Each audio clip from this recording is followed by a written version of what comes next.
ഇത് geometric പ്രോഗ്രഷനിലെ class 10 CBSEയിലെ geometric പ്രോഗ്രഷനിലെ ഒരു question ആണ് കേട്ടോ. വളരെ ഇമ്പോർട്ടൻ്റ് ആയിട്ടുള്ള ഒരു ക്വസ്റ്റ്യൻ ആണ്. PYQ ആയിട്ട് കുറേ വട്ടം ഇത് റിപ്പീറ്റ് ചെയ്ത് ചോദിച്ചിട്ടുണ്ട്. നമുക്ക് ഈ ഒരു പ്രോബ്ലം ഒന്ന് സോൾവ് ചെയ്ത് നോക്കാം.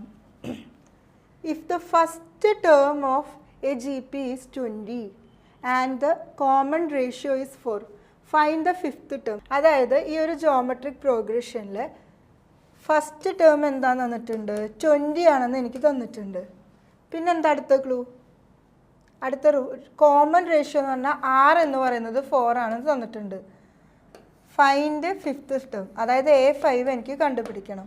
അതായത് ജോമെട്രിക് പ്രോഗ്രഷനിൽ AN കാണാനുള്ള ഫോർമുല എന്താണെന്നറിയോ? AN = A × R⁻n−1 ആണ്. ഇവിടെ ഇതിലെ A എന്താ? A 20 ആണല്ലോ. 20 × what is R? R is 4. 4⁵5−1 എന്താ? 5−1. So 20 × 4⁵5. 4⁵5 is 256. So 256 × 20 എന്ത് വരും? What is 256 cross 2?